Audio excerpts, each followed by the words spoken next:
गृह मंत्री महोदय ने जब यूपीए सरकार के समय के आतंकवादी हमले गिने तो लगभग 25 गिनवाए थे अभी अपने भाषण में। इस गुट ने कश्मीर में 25 हमले 2020 और 2025 के अंदर एक पूरी लिस्ट है इन हमलों की। मेरे पास इतना समय नहीं है इसलिए मैं एक एक को नहीं पढ़ना चाहती, लेकिन मैं इतना कहूंगी कि इनमें रियासी का हमला भी था 2024 का, जिसमें 9 लोग मारे गए और 41 लोग घायल हुए। कुल मिलाकर 2020 से लेकर 22 अप्रैल 2025 तक टीआरएफ ने 41 सेना और सुरक्षा कर्मियों की हत्या की, 27 सिविलियन की हत्या की और 54 लोगों को घायल किया था। भारत सरकार ने टीआरएफ को आतंकवादी संगठन का दर्जा कब दिया?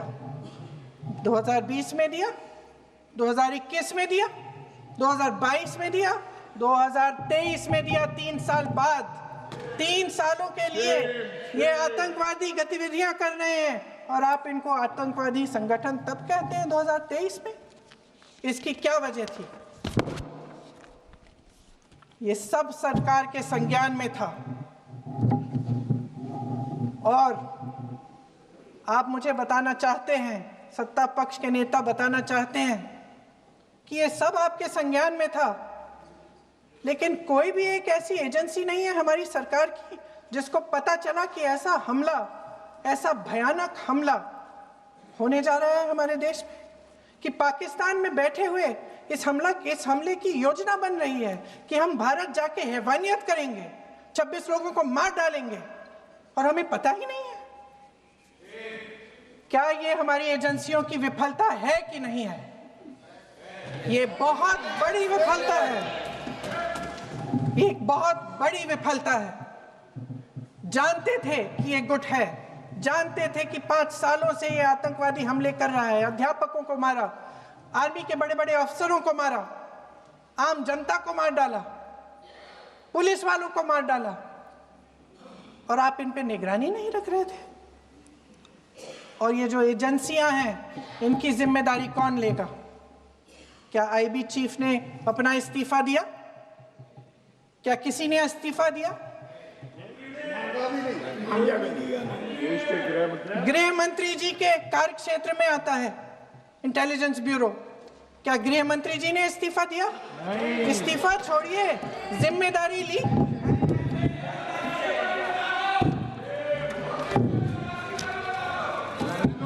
साहब देखिए, इतिहास की बात आप करिए, मैं वर्तमान की बात करना चाहती हूँ। आपको तो एक बहाना चाहिए, आपको तो एक बहाना चाहिए। पूरे परिवार का नाम गिनवा देते हैं। अरे अपनी जिम्मेदारी खुद लीजिए। 11 सालों के लिए तो सत्ता में आप हैं। नेहरू को छोड़ नहीं रहा। कल माननीय गौरव गोगोई जी ने अपने भाषण में पूछा गृह मंत्री जी से, क्या आपकी जिम्मेदारी नहीं थी? मैं देख रही थी। राजनाथ जी, रक्षा मंत्री जी यूं अपना सर हिला रहे थे, कुछ बोले नहीं। अंदर से ये महसूस हुआ होगा कि यहाँ कुछ जिम्मेदारी थी, लेकिन माननीय गृह मंत्री महोदय जी हंस रहे थे, वे हंस रहे थे।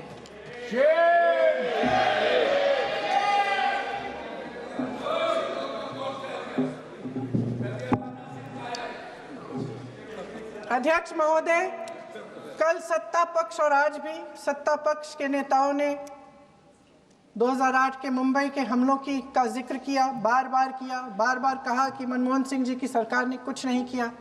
ये तो जानकारी होगी ना कि उसी समय जब वो आतंकवादी हमला चल रहा था, तभी उन आतंकवादियों को मार डाला था। एक बचा था और उसको भी फांसी दे दी थी 2012 में। महाराष्ट्र के मुख्यमंत्री ने इस्तीफा दिया। देश के गृह मंत्री ने जिम्मेदारी लेकर इस्तीफा दिया।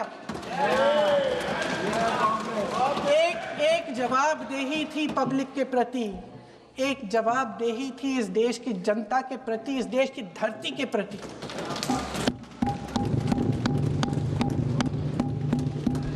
राजनाथ जी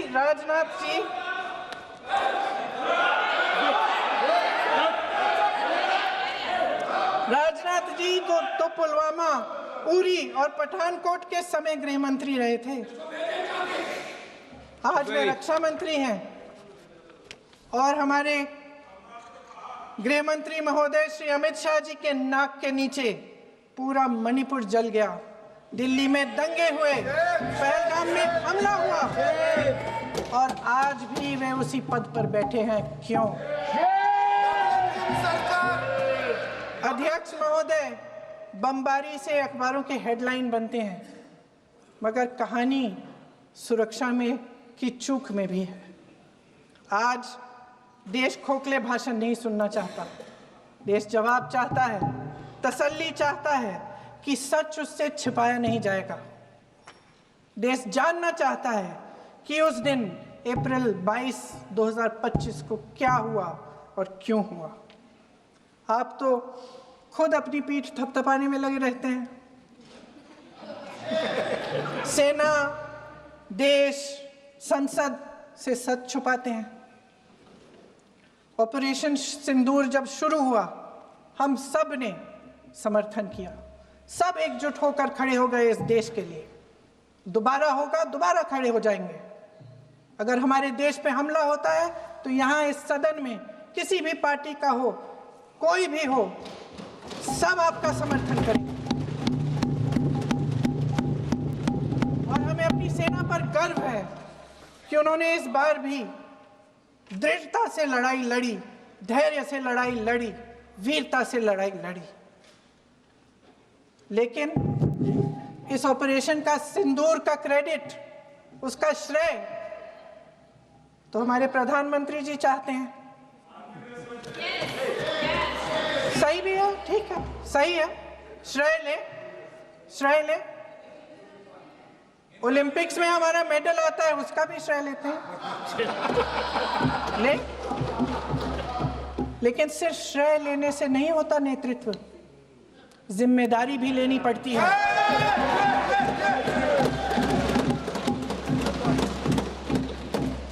देश के इतिहास में ये पहली बार हुआ, देश के इतिहास में ये पहली बार हुआ कि जंग होते होते ही रुक गई है जी।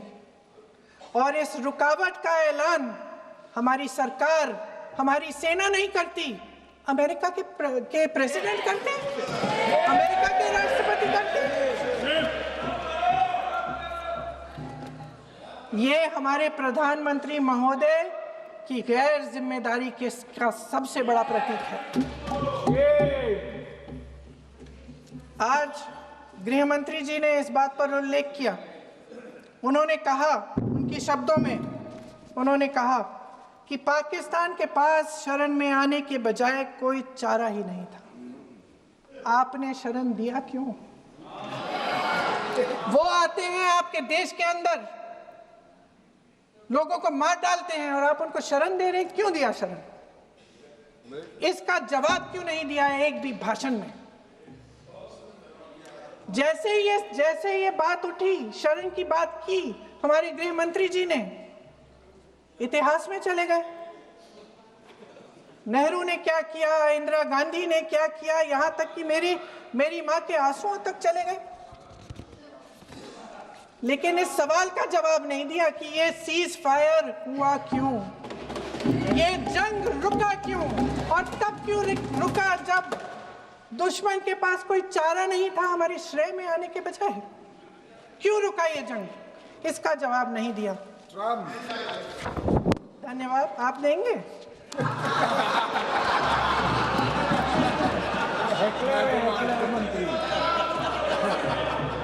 देना भाई, देना। आपको टाइम मिलेगा तो, टाइम नहीं मिलेगा आपको शायद। वैसे महोदय, मेरी माँ की आंसू की बात किए, मैं इसका जवाब देना चाहती हूँ। मेरी माँ के आंसू तब गिरे जब उनके पति को आतंकवादियों ने शहीद किया, जब वे मात्र 44 साल की थी। और आज अगर मैं इस सदन में खड़ी हूँ और उन 26 लोगों की बात कर रही हूं, मैं इसलिए कर रही हूं क्योंकि मैं उनका दर्द जानती हूं, महसूस करती हूं।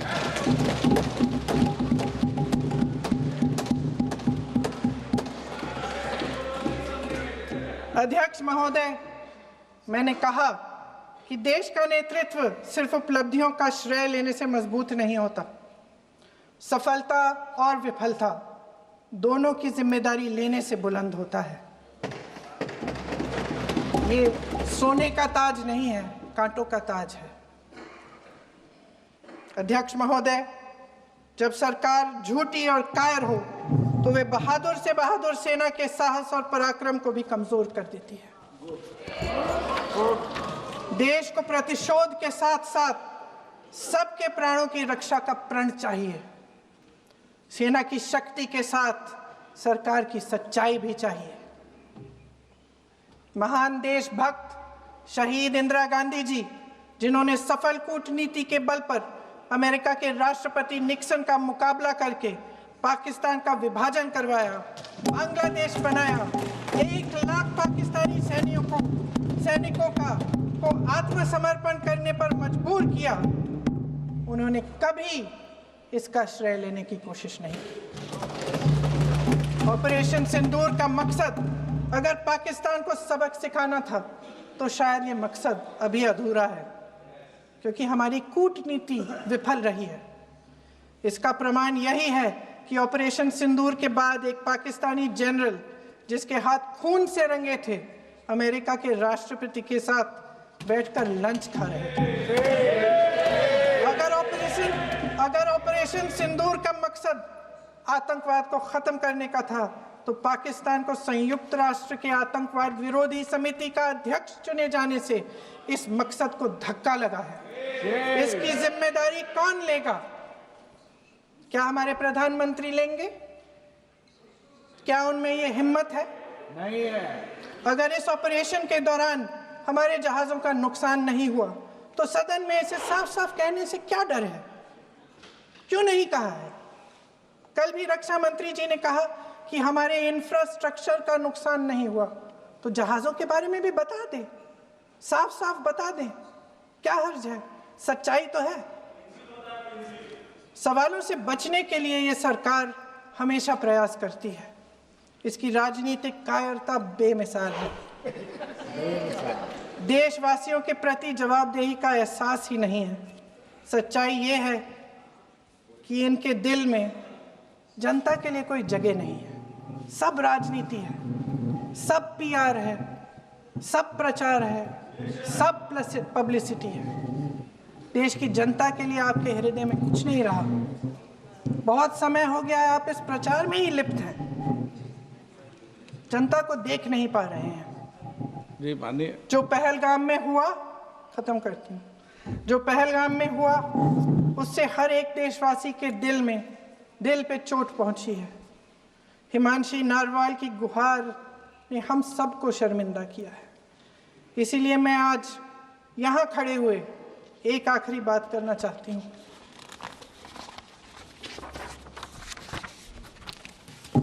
इस सदन में लगभग सभी के पास सुरक्षा है, सुरक्षा की व्यवस्था है। हम जहाँ भी जाते हैं हमारे साथ सुरक्षा कर्मी आते हैं। आपको भी मिल जाएगी, आप मंत्री बन जाएंगे, आपको भी मिल जाएगी। मैं मजाक की बात नहीं कर रही हूँ, थोड़ा सा धैर्य रखिए। उस दिन पहलगाम में 26 परिवार उजड़ गए। 26 लोगों को अपने परिवार के सदस्य के सामने मारा गया। 26 बेटे, पति, पिता गुजर गए।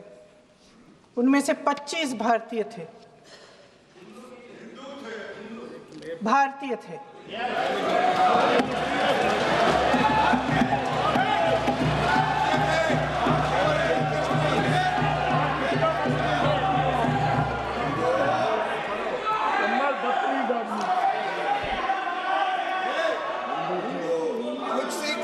जितने भी लोग बैसारन वैली में थे और जो 25 25 भारतीय मारे गए, उनके लिए कोई सुरक्षा नहीं थी, कोई सुरक्षा नहीं थी। आप कितनी भी ऑपरेशन कर डालें, आप इस सच्चाई के पीछे छुप नहीं सकते, इसे नकार नहीं सकते।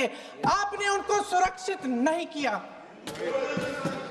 कोई शर्म नहीं है, कोई शर्म नहीं है, कोई शर्म नहीं है और ना कभी होगी। सुन लीजिए, सुबह भी मैं शिव मंत्र बोल के आई हूं। इनको क्या पता शिव मंत्र क्या है? कुर्सी मंत्र इनका। खत्म कर लूं अपना भाषण? कुर्सी मंत्र। मैं एक बार उन 25 भारतीयों के चुप रही। मैं एक बार उन 25 भारतीयों के नाम इस सदन में पढ़ना चाहती हूं, ताकि यहां बैठे हर सदस्य को यह एहसास हो कि वे भी हमारी तरह इंसान थे, किसी राजनीतिक बिसात के मोहरे नहीं थे। वे भी इस देश के बेटे थे, वे भी इस देश के शहीद हैं। उनके परिजनों के प्रति हम सब की जवाबदेही बनती है। उन्हें सच्चाई जानने का हक है। समीर गुहा भारतीय, बिट्टन अधिकारी, मनीष रंजन, हेमंत सुहास जोशी, विनय नारवाल, सुशील नथनियल, अतुल श्रीकांत मोने, सैयद आदिल हुसैन शाह, नीरज उद्वानी, एन रामचंद्रन, संजय लक्ष्मण लेले, माननीय प्लीज। दिनेश अग्रवाल, दिलीप दिल से, कुमार सतपति, JS चंद्रमौली। अब आप बोलिए, अब आराम से। JS चंद्रमौली, यतीश परमार, S मधुसूदन राव, माननीय सदस्य, नारेबाजी का सदन नहीं है। शैलेश कलाटिया, ये तरीका ठीक नहीं है आपका। मंजुनाथ राव, कौस्तभ गणबोते,